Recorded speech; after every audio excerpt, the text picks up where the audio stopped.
नमस्कार. प्रुडंट मिडियाच्या गजाली या कार्यक्रमात तुमकां परत माय मोगाचो येवकार. आजचो गजाली हो कार्यक्रम हो मातसो विशेष आसा, कित्याक आजच्या ह्या कार्यक्रमात आमी गोमंत विभूषण डॉक्टर प्रेमानंद रामाणी हांचे कडेन उलोवपाचें आसा.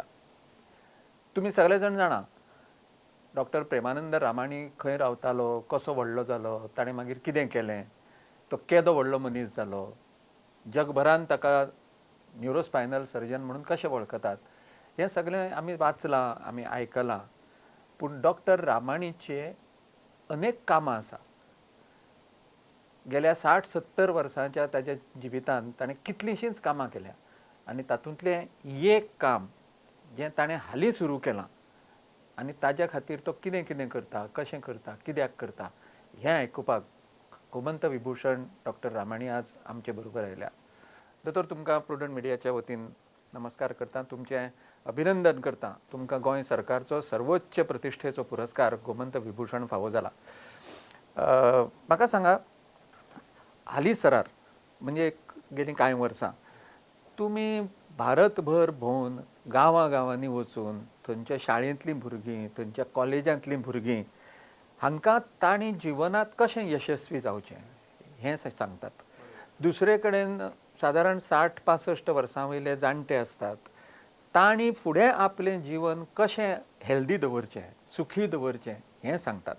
तुमी स्वताचो पयसो खर्च करून वतात, वेळांत वेळ काडून वतात आनी हें सगळें शिक्षण भुरग्यांक, जाणट्यांक दितात. हें करचें अशें तुमकां कित्याक दिसलें?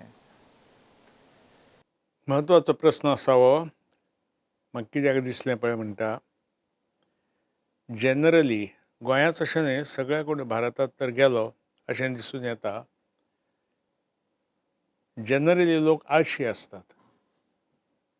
तांकां व्यायाम करप हें केन्नाच आवडना. तुमी जर अमेरिकेक बी गेले तर तांचे आवय बापूयच तांकां प्रोत्साहन दिता. 1-1.5 वर्साचो, 2 वर्साचो आसतना स्पोर्ट्स एक्टिविटीन कशें भाग घेवप हातूंत तांकां प्रोत्साहन दितात. पयली गोश्ट म्हणजे हें प्रोत्साहन तांकां मेळना. प्रत्येक जाण आपआपल्या गर्वान बिजी आसता ते सामके. आनी ताजे नंतर हे भुरगे पळय आसा, धाकटे आसात, ते व्हडले जातात, स्कुलान वतात, तांकां एक प्रकारचें डिरेक्शन नासता. कशें वचप, कितें करप, आपली शक्ती कितें आसा, आपलें इंटेलिजन्स कितें आसा, आपणें कितें करूंक शकता, हें जें एक प्रकारचें ओरिएंटेशन, डिरेक्शन पळय आसता तें ना तांकां. म्हाका खूब दुख्ख जाता हें पळयतकच. हांव सगळें जगभर भ्रमण करीत आसता, सगळ्या जगांतले लोक पळयता, सगळे कडेन जगा कडेन फिजिकल हेल्थ, स्पोर्ट्स हे सगळ्या हातूंत इतलें म्हत्व आसता आनी आमच्याच देशांत आनी पार्टिक्युलरली गोंयांत हाजेर म्हत्व ना. त्यामुळे म्हाका दुख्ख जाता. म्हणटकच I am not a reformer ते सगळें ट्रान्सफॉर्म करप, but in a small way म्हज्यान जें करूंक जाता तें हांव करूं येता. म्हणटा हांव यंग जनरेशन पळय आसा तांकां इन्स्पिरेशनल लॅक्चर्स पळय म्हणटा भाशण दिता, करता, तांकां कशें करप, व्यायाम केल्यार ताजे फायदे कितें जाता, आरोग्य कशें बरें उरता, आपलें आरोग्य कशें बरें दवरप, कितलें उदक पिवप, कितलें खावप. 2 गोश्टी आतां अश्यो इन द मॉडर्न टायम्स म्हणटा जे आपण चेंजींग वर्ल्ड मॉडर्न टायम्स. एक म्हणजे डिजिटल मिडिया. आमचे भुरगीं सगळीं they are all addicted to mobiles. Very bad. You will be surprised that in the evening from anywhere from 8:30, 9 p.m. till night, very late 12:30, 1 p.m., 1 a.m. in the morning, busy असतात ते मोबायलाचेर एकमेका कडेन उलयता, वॉट्सअप हें करप ताजेर. What they are talking they don't know. प्रस्न आसा, what they are talking, no they don't know. वेळ पास करप तो. सो म्हजें एक अशें मत आसा की यंग जनरेशन तांणी वेळ पास करप, पेड्ड्यार करप इज क्रिमिनल. पूण कायद्यान लॉ ऑफेन्स म्हणून जायना आमी. There is no law to say that that is offence. So करतात ते. आनी सेकंड, आतां पळय ते सगळें फास्ट फूड कल्चर पळय आयलां, तातूंत तर लोकांची सामकीच वाट लावन उडयल्या सामकी. फास्ट फूड हें हेल्दी फूड न्हय, आनी it is far far away from what we call is ideal diet, good diet for the health अशें जें म्हणटा आमी. आरोग्याक कितें खावप कितें ना हें आमचें एक प्रकारचें जेवण किंवा डायट पळय आसता ताजे पासून फार भयंकर पयस आसता हें. हातूंत एक तर आरोग्याक दुश्परिणाम जाताच, आनी ताज्या मुळे एक प्रकारची संवय जाता ती addictive. Children get addictive. There is no child who is going to school ताका चिप्स आवडना अशें न्हय. Chips is not good. Potato is all carbohydrate. You should not carbohydrate चड खावंक जायना. Plus they are deep fried. Deep fried food is bad. If you go to any fast food everything is deep fried. Bad. रूच लागता बरी. आमी आतां गोंयांत ना अशें न्हय, बांगडे बिंगडे चुरचुरीत पळय तळप म्हणटा. It is equivalent to deep fried. Deep fried आसता अशें म्हणून. तर अश्यो दोन गोश्टी पळय आसा त्यो जिवनाक भयंकर हानिकारक आसा. तो तुमच्या जिवनाक दिशा मेळना. यंग जनरेशन पळय आसा तांकां जिवनान दिशा जाय. एप्टिट्यूड कितें आसा, हांव कितें करूंक शकता आनी तातूंत एक्सलन्स कितें मेळप हें शिकचें पडटा. म्हाका दिसता आमी सगळे आमच्या भुरग्यांक पळय शाळेंत घालतात न्ही तेन्ना आवय बापूय शाळेंत म्हणजे कितें म्हणटा नर्सरीन जेन्ना घालता तेन्नाच ती भुरग्याक सांगत आसता दोतोर जावंक जाय, इंजिनियर जावंक जाय, एडवोकेट जावंक जाय अशें सांगत आसता. आनी म्हणून भुरग्याक आपूण कितें जावंक शकता, दोतोर जातलो जाल्यार म्हजे कडेन कितें आसूं जाय, वकील जातलो जाल्यार म्हजे कडेन कितें आसूं जाय हें आवय बापायच्या भायर कोणी तरी ताका सांगूं जाय. बाबा रे, तूं कदाचीत दोतोर कडेन वचूं नाका, तूं हांगा गेल्यार चड बरें करतलो. आनी अशें म्हाका दिसता कार्य खरें म्हणजे दोतोर आपले आवय बापायन ताच्या शाळेंतल्या शिक्षकांनी करूं जाय. ता भायर दोतोर रामाणी हें काम करता आनी भुरग्यांक तांचो एप्टिट्यूड, कितली तांची कपासीटी आसा हें सगळें सांगून दिता. हें दोतोर म्हाका दिसता हें सगळ्यान उत्तम कार्य. पूण आतां म्हजो प्रश्न, तुमी सकाळीं 4:30 ते राती 11:30 पर्यंत बिजी आसता. 12 पर्यंत, ताजे फुडें 12 पर्यंत सुद्दां हें करपाक तुमी वेळ कसो काडटा? एक इंग्लीश भाशा पळय आसा तातूंत एक म्हण आसा म्हणून, only busy man has time. वा वा वा वा वा. त्यामुळे हांव खूब बिजी उरतां, दीसभर काम करतां. म्हाका 4 तास न्हिदप पळय पुरो आसता. दनपारां न्हिदप ना, दनपारां जेवण ना. हांव कामानूच केन्नाच घरा येवंक ना. आज कितलीं 50 वर्सां जालीं घरा येवंक ना दनपारां जेवपाक. तर ह्यो ज्यो गोश्टी आसता पळय, अशें केले उपरांत तुका एक काम करपाची, आनी काम कसलें करप, सदां आपल्याक पॅशन जाय, आपली आवड जाय. आवड जर आसत तें काम करपाक तुका आनीक प्रोत्साहन मेळटा, आनंद मेळटा, समाधान जाता मनाक. जें पळय म्हाका आवडटा तेंच म्हाका करूंक मेळटा म्हणून ताका मागीर सिमा ना.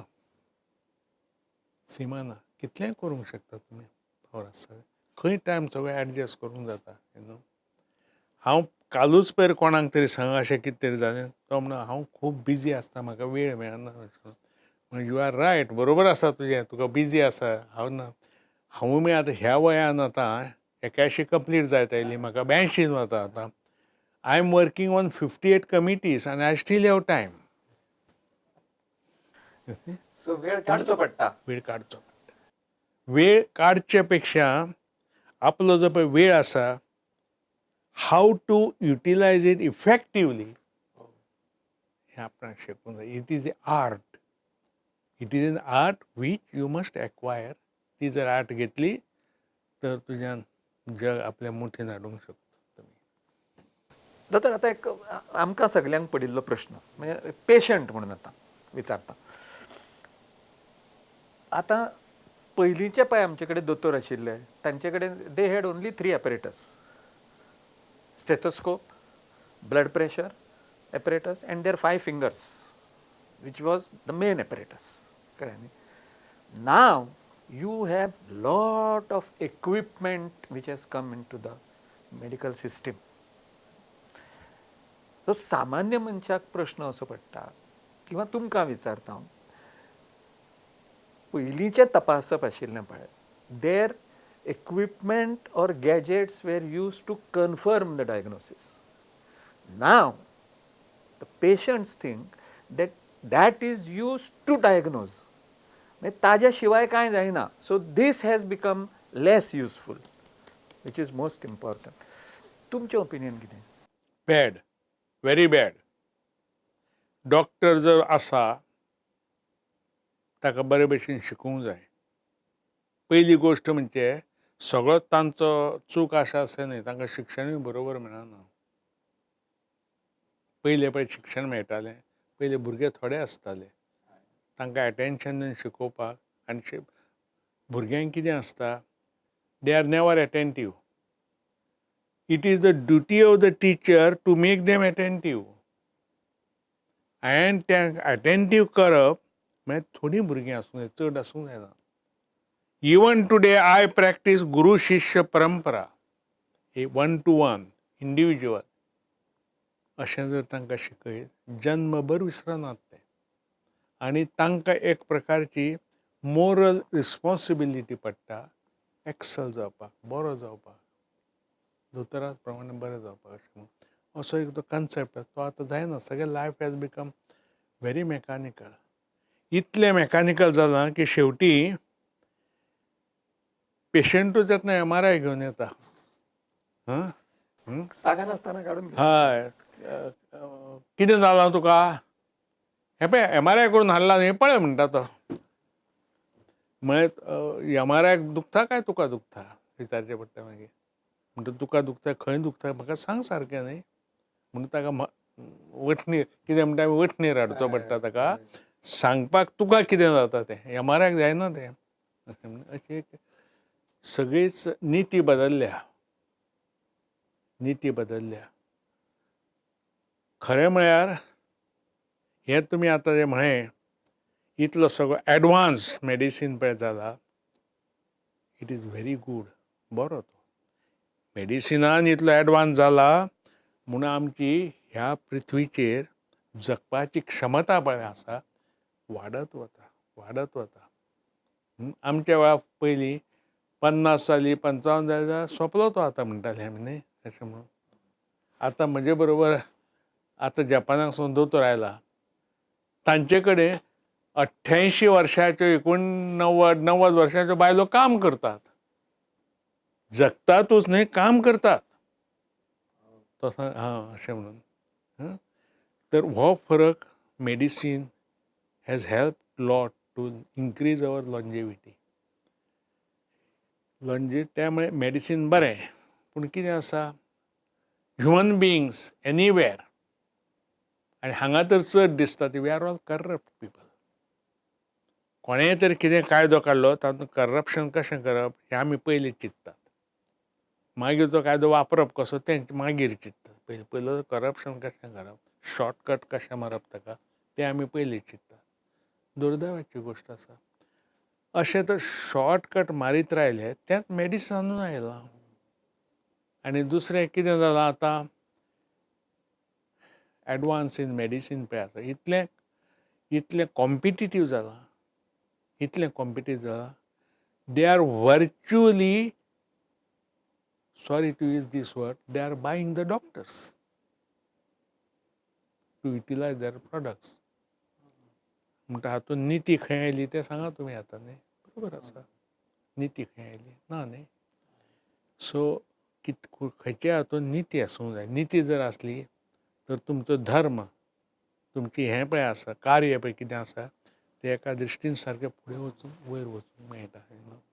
आमी कितें करता, दोंगर जर आसलो, वयर शिखर जर आसलें, एकदम शिखर मरे हाजेर एकदम वयर पावयाचें म्हणटा खबर नासता तांकां. दोंगर तर वयर चडूंक जाय, पयलीं थंय सकयल बेज पळय आसा थंय पयलें पळोवंक जाय न्ही आनी चलत हळू वचूंक जाय. शक्यता आसा तो वयर पावतलो म्हण हाजेर न्ही शिखराचेर. आतां एकदम वयर पळोवपाक पळयतात. अनफॉर्च्युनेट दुर्दैवाची गोश्ट पूण असो एक तो आस्पेक्ट जाला सगळो. ताजे मुळे सगळेंच मेडिसीन लोकांची न्ही सगळेंच बदललां. तर तुम्ही स्वता व्यायामाचेर खूब लक्ष दिता. म्हणजे तुमी जॉगिंग करता, तुमी जिमाचेर वता, तुमी हायकिंग करता, बरोबर, योगासना करता, मेडिटेशन करता. खूब लोक करतात. पूण प्रश्न कितें पडटा लोकांक, हातूंतलें खंयचें चड बरें? काय सगळीं करूंक जाय? हांव जाल्यार सारको रावतलो जाल्यार पांचूय करूंक जाय, डॉक्टर रामाणी करता म्हण हांवें पांचूय करपाची, काय हातूंतलें खंयचें चड बरें तें करपाचें? हाजें उत्तर दोन प्रकारचें आसा. एक प्रकार म्हणजे कितें, तुजें वय कितें आसा हाजेर. तुजें जर वय अबावट आतां 65 बी आसा, रिटायर जाला, काम व्हडलेंशें ना, तूं जर घराच कडेन आसता, तर तुज्यान आठवड्याक 3 किंवा 4 वेळा योगा करूं येता. You are happy. That is good enough for you. पूण तोच तर तूं यंग आसा, 30-35 एनर्जेटीक आसा, and you want to go ahead in life, तर एक डिसिप्लीन उपयोग ना. आतां एकूच डिसिप्लीन उपयोग ना. तर हांव तुका सांगता आतां कशी पद्दत आसता ती करपाची ती. हांव सकाळीं 4-4:30 उठ्ठा दररोज. आज सुद्दां उठ्ठा. उठलें की सकाळ जालें की पयलीं हांव मेडिटेशन करता. Depending on the time. It may be only for 20 minutes, but I do it. Then I do pranayama. हे दोन पयले जशें केले की मागीर तुका मनाक नॉट ओन्ली शांती अशें म्हणजे न्हय, इट गेट्स ओरिएंटेशन. कित्याक आतां लोकांक एट्रॅक्शन आमकां इतलें आसा की सगळे वटेन हें एट्रॅक्शन तें एट्रॅक्शन तें एट्रॅक्शन सगळें. मेंदू is all bombarded with ideas. Everything is not useful for you. So you have to give direction. The only answer to give direction to that is to do meditation. Meditation helps to give direction to the brain. Very important aspect which people must understand. अशें आसा तें. तें केलें की रोखडोच हांव मागीर जॉगिंगाक वता. आठवड्यांतून 4 वेळा. मंडे, वेनसडे, फ्रायडे आनी संडे. आय गो जॉगिंग. चड म्हाजो मातसो हें आसा कित्याक आय एम ए जॉगर. 80 वर्सांची पूर्ण गेल्या वर्सा पूर्ण जाली. हांव कंप्लिटेड 100 मॅरेथॉन्स. सो म्हजो मातसो स्ट्रेस इल्लो चड आसता. आतां सुद्दां आसा, because I am still running. I have not stopped running although I am 81 completing now. पुणून जॉगिंग बिगींग करप आनी रोखडेंच घरा कडेन न्हालो की रोखडो सकाळीं 8 ऑपरेशन चालू करप, हातूंत स्नायूंक शक्ती जाय पडटा. शक्ती जाय पडटा. व्यायामान जॉगिंग बिगींग केलें की फक्त पांय किंवा मातशे थोडेशे हाकाच मातसो व्यायाम मेळटा आनी ते मातशे पावरफूल जाता. सगळें शरीर जायना.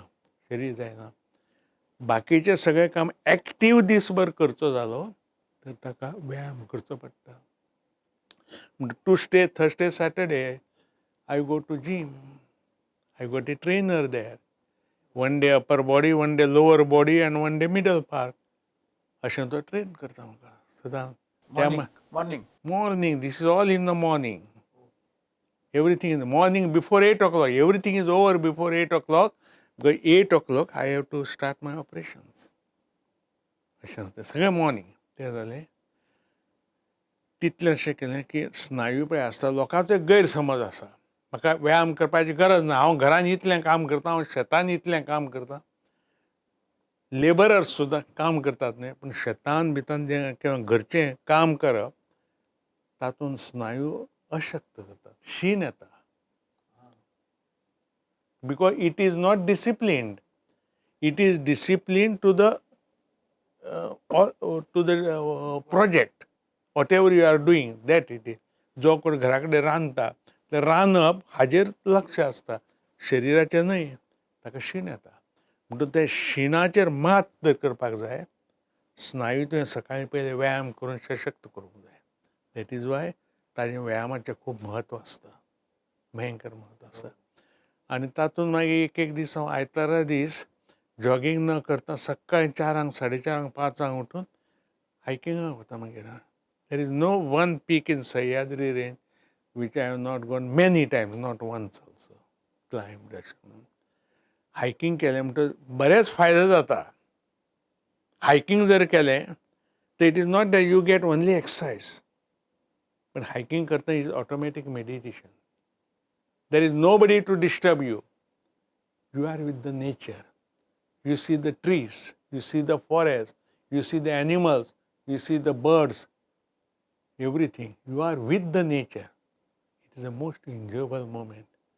If we enjoy such moments, it is definitely going to create an influence on your life. It gives you direction and the longevity in a healthy way. लोकांक हे आस्पेक्ट समजना. म्हणजे असे खूब फायदे आसात. ते depends on your age, what are your requirement, ताजे प्रमाणे ते मॉडिफाय करचे पडटा. आनी हें सगळें करतना जो तर डायट तुमी वदळ घाल्लें हय, पळय, आनी मातसो पर्सनल प्रश्न विचारता. हय, म्हाका अशें कळ्ळां की तुमी दनपारचें जेवण जातकीच मागीर सांजच्या वेळार फक्त एक टोस्ट आनी एक कप च्या घेता टील नायट. या मदीं तुमी कांय घेना. कांय घेना, बरोबर. म्हणजे ते टोस्ट दोनी सायडीन बटर, मदीं कांय ना, कांय ना. आनी how do you sustain, from where do you And get again, you said Danpara lunch जातकच, but I don't take lunch. There is no lunch. I take breakfast in the morning, but my breakfast is very healthy. I eat whatever it is left. In the morning when I get up, I eat wet badam, 7-8 badam खाता. Then अळशी seeds पळय आसा, it is very good for the skin. I eat the 2 teaspoonful of अळशी seeds. Then I drink 3 or 4 white of the eggs, not the yellow one. Yeah. And then my man prepares about 150 ml of milk, skimmed milk, and he mixes them with the seeds. I get all the seeds from the market. He mixes them together. So I eat all the seeds and the milk. That is enough for me, and maybe a cup of tea if I want. And it's a good and strong diet. It helps me to maintain sustain throughout the day. It does not contain carbohydrate. It does not contain fat. It contains enough energy, enough vitamins, more than anything else. Plus protein is there. Seeds contain a lot of protein. And then most important, to fight for the toxins in the body, antioxidants. So these seeds are full of antioxidants. So you remain healthy, fresh. Can you make out I am 81 years old now?